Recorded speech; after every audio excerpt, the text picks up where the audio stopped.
شوہر فوت ہو جائے تو اس کے فوتگی کی عدت بھی قرآن عزیز نے بیان کی ہے. عدت ہوتی طلاق وفات پر ہے. یہاں طلاق کی عدت ہے یا وفات کی عدت ہے؟ اگر طلاق حاملہ خاتون کو نہ ہوتی ہو تو قرآن عزیز اس کی عدت ہی بیان نہ کرے. بات سمجھ آ رہی کہ نہیں آ رہی؟ لہٰذا اگر خاتون حالت حمل میں ہو تو اس کو بھی طلاق ہو جائے. ایک غلطی اور کہتے جی نشے کی حالت میں تھا، نشے کی حالت میں بھی طلاق ہو جاتی، اس لیے کہ بندہ اس صورت میں ایسا نہیں ہوتا کہ شریعت کے احکام اس سے اٹھا لیے جاتے، وہ مکلف ہی نہیں رہا. نہ، وہ مکلف اب بھی ہے، وہ مکلف ہے. لہٰذا اگر نشے کی حالت میں طلاق دی اس کی طلاق ہو گئی. پھر کہتے ہیں نہیں اتنا غصہ تھا، اتنا غصہ تھا، بات سمجھ ہی کوئی نہیں آ رہی، تو اس کے لیے تو قرآن حدیث پڑھنے کی ضرورت کوئی نہیں، تھوڑی سی عقل استعمال کرنے کی ضرورت ہے. طلاق تو ہوتی ہے غصے میں ہے. کون بندہ ایسا جو راضی ہو گیا اپنی بیوی سے کہتا ہے میں تجھ سے اتنا راضی ہوں، اتنا راضی ہوں، میں خوش ہو کے کہتا ہوں جا تجھے 3 طلاق. طلاق ہوتی ہے غصے میں. سمجھ آ رہی کہ نہیں؟ یہ طلاق کے کچھ اصولی مسائل ذکر کر دیے ہیں. اب مسئلہ یہ ہے کہ اگر کیس چلا جائے عدالت میں، اگر کیس چلا جائے عدالت میں تو ایسی صورت میں خلا. اچھا مسئلہ یہ تھا، یہ تو سارے مسائل تھے شوہر سے متعلق. بھائی میاں بیوی کا مزاج نہیں ملا، شوہر کو تو حق دیا ہے کہ تم علیحدگی دے لو طلاق کے ساتھ، لیکن خاتون اگر نہ رہنا چاہے تو وہ کیا کرے؟ اس کو بھی قرآن عزیز نے حل دیا. ایسا نہیں ہے وہ جیسے کہتے نہیں بھی ایتھے آج کل نا یہ سمجھتے ہیں کہ شاید عورتوں کو حقوق جو دیے ہیں نا وہ NGOs نے دیے. لندن دے رہا ہے، کینیڈا دے رہا ہے، فرانس دے رہا ہے، امریکہ دے رہا ہے، اور عورتوں کو پتہ ہی نہیں. یہ نا بکریاں پتہ ہی نہیں بھائی ان کو حقوق تو جو شرع نے دیے ہیں وہ تو اور کہیں سے مل ہی نہیں سکتے. سمجھ آ رہی کہ نہیں؟ اچھا مرد کو تو راستہ دے دیا بھائی تمہارا مزاج اگر نہیں ملتا، تم نہیں رہنا چاہتے تو تم طلاق دے دو، اور طلاق ایک دینی ہے. ساری زندگی میں یہ مسئلہ ہمیشہ کے لیے یاد رکھیں. مثلا کوئی بھی بات ہو، غصے سے طلاق دینی پڑے، اس خاتون کے ساتھ دل لگا ہو، وقت اچھا گزرا ہو، کچھ بھی ہو، جب بھی طلاق دینے کی ضرورت پڑے نا تو صرف ایک دینی.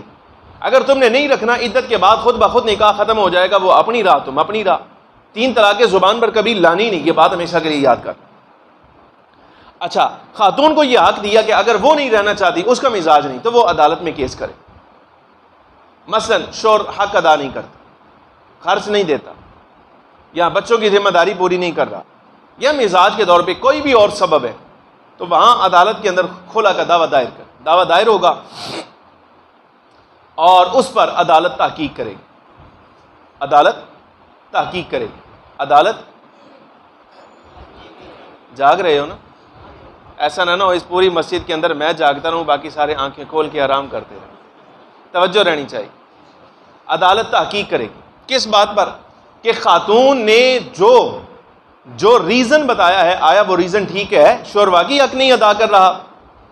شوہر کو بلایا جائے، شوہر آئے، تفتیش کی جائے، تفتیش کے بعد معلوم ہو جائے کہ یہ بات بالکل ٹھیک ہے، یہ حق نہیں ادا کر رہا، یا ادا کر نہیں سکتا، غریب اتنا ہے. اس کے بعد شوہر سے پوچھا جائے بتا یہ علیحدگی مانگ رہی ہے، اس کو علیحدگی دے دے.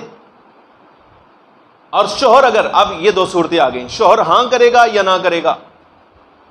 اگر وہ کہتا ہے جی ہاں ٹھیک ہے بالکل، چونکہ میں اس کا حق ادا نہیں کر سکتا لہٰذا یہ کیوں میرے ساتھ ایسے زندگی گزارے گی، ایسے پریشانی کے عالم میں، ٹھیک ہے میں راضی ہوں، اس کو علیحدگی دے دیں.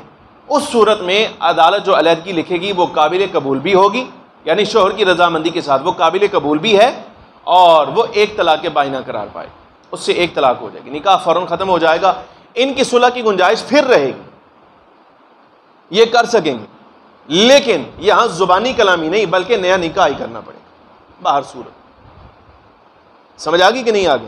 لیکن بالفرض اگر شوہر کہتا ہے کہ نہیں میں تو بسانا چاہتا ہوں، میں رکھنا چاہتا ہوں، عورت کہتی ہے میں رہنا نہیں چاہتی، تو شوہر کی خلاف ورزی، شوہر کی مرضی کے خلاف اگر عدالت لکھ دے کہ علیحدگی، وہ علیحدگی قابل قبول ہے. وہ بدستور اس شخص کے نکاح میں ہے، اگرچہ اس جیسے 50,000 اور کھلے، یعنی کوئی لاہور کی عدالت سے لے لیا، پھر فیصل آباد کی عدالت سے لیا، پھر اوکاڑا کی عدالت سے لیا، پھر جناب والا مرید کے کی عدالت سے لیا، اور پھر فلانی عدالت سے. پاکستان کے جتنے شہر ہیں ہر شہر سے بھی جا کے عورت اپنے شوہر کی خلاف ورزی کر کے، اس کی مرضی کا خلاف کر کے اگر خلا لے لینا تو شرع اس خلے کو قابل قبول نہیں سمجھتی، یہ پھر بھی اس کے نکاح میں رہے. یعنی 50,000 جج رال کے بھی لکھ دینا بھائی اس کی بیوی نہیں، اور شوہر کہے کہ بیوی ہے، تو یہ اس لیے کیونکہ طلاق کا حق جو شریعت نے دیا ہے نا وہ مرد کو دیا ہے، جج کو نہیں دیا. جج جو کر رہا تھا نا وہ تو تھا اپنے اس کے شوہر کی رضامندی کو نافذ کر رہا تھا. چونکہ اب شوہر علیحدگی دینے پر راضی ہے لہٰذا میں علیحدگی دیتا ہوں، وہ شوہر کی راضی تھی. وہ شوہر کی طرف سے ہی طلاق تھی. وہ جو طلاق ہم نے کہی ہے وہ شوہر والی جج کی نہیں تھی. قرآن عزیز نے یہی لفظ کہے ہیں, فرمایا بیدہ عقدۃ النکاح, نکاح کی گرہ اللہ نے وہ مرد کے ہاتھ میں رکھی. بات سمجھ آئی کہ نہیں آئی؟ لہٰذا ایسی صورت میں خلا نہیں ہوگا. لیکن مسئلہ یہ ہے بالفرض اگر بات ٹھیک ہو نا, اگر بات ٹھیک ہے تو پھر شوہر کو چاہیے, یعنی واقعی وہ صحیح طور پر حق ادا نہیں کر رہا, شوہر حق نہیں ادا کر رہا, تو پھر اس پر لازم ہے, کیوں اس بیچاری کو رگڑے دیتا ہے, اس کو چھوڑ دے, وہ جائے اپنی زندگی جیسے گزارنا چاہتی ہے گزار لے. بات سمجھ آ رہی کہ نہیں آ رہی؟ یعنی یہ شریعت نے حق دیا, لٹکانے کی ضرورت نہیں. یہ زمانہ جاہلیت کا دستور ہے, نہ رکھنا ہے نہ چھوڑنا ہے, سزا دینی نہ, شرع اس کی اجازت نہیں دیتی. کل قیامت کے دن شوہر اس کے بارے میں جواب دہ ہوگا. عدالت اگر شوہر کی مرضی کے خلاف اگر خلا دے دے, وہ خلا نافذ العمل نہیں ہوتا. بات یاد رہے گی. اب آخری بات, ایک جملہ تنسیخ نکاح کے بارے میں سن لیں. تنسیخ نکاح میں اور خلا میں کوئی زیادہ فرق نہیں ہوتا یہ بھی کیس ہے, یہ بھی عدالت میں جاتا ہے. سمجھ آ رہی کہ نہیں؟ کیس یہ بھی عدالت میں جاتا ہے.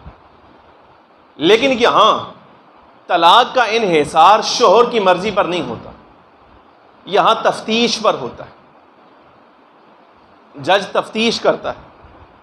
تفتیش کے بعد اگر واقعی معلوم ہو کہ خاتون کے الزام سارے ٹھیک ہیں, یہ ٹھیک کہہ رہی ہے, یعنی یہ نہ رکھتا ہے نہ چھوڑتا ہے نہ حقوق ادا کر سکتا ہے فلاں سارا کچھ, پھر اگر ایسی صورت میں صحیح تفتیش کر کے اگر صحیح عدالت یعنی اللہ اور اس کے رسول کو حاضر جان کے اور صحیح سمجھ بوجھ کے ساتھ صحیح تفتیش کی بنیاد پہ اگر جج کہے کہ چونکہ یہ حقوق ادا نہیں کر رہا, خاتون کے ساتھ ظلم ہو رہا ہے, لہٰذا ان کو علیحدہ کر دیا جائے, تو اس صورت میں شوہر کی رضامندی ضروری نہیں ہوتی, بلکہ قاضی کا جو فیصلہ ہوتا ہے وہ تفتیش صحیح کی بنا پر قابل قبول ہوتا ہے.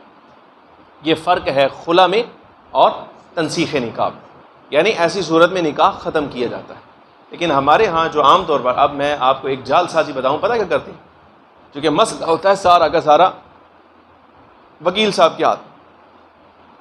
وکیل صاحب کیا کرتے ہیں, جس وقت خاتون نے کہا نا کہ میں نے جناب والا علیحدگی لینی ہے, تو وہ کیا کرتے ہیں, وہ جو پرفارما فیل کرنا ہے اس پر ایک طرف تو خاتون کا ایڈریس آ گیا, ظاہر ہے اب عدالت نے بلانا ہے, سمن جانے ہیں, اور دوسری طرف جہاں شوہر کا لکھنا ہے نا ایڈریس, وہاں وکیل صاحب اپنا ہی ایڈریس لکھ لیتے ہیں.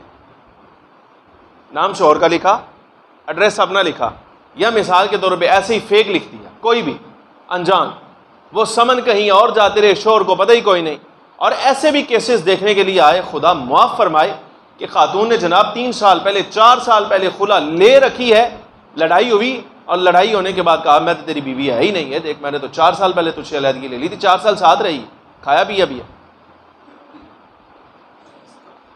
سمجھ آ رہی کہ نہیں؟ یہ معاشرے کی ہماری برائیاں ہیں. یہ ہے نکاح, طلاق, خلا, تنسیخ نکاح.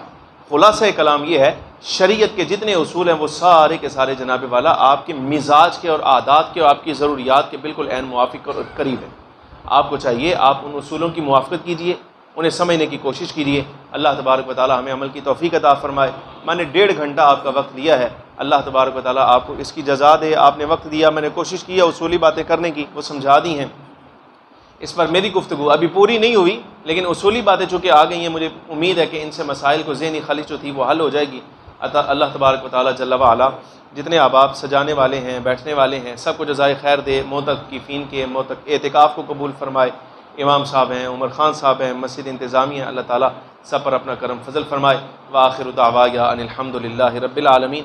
کچھ سوال 1-2 اگر آپ میں سے کسی کے ہیں وہ بتائیں.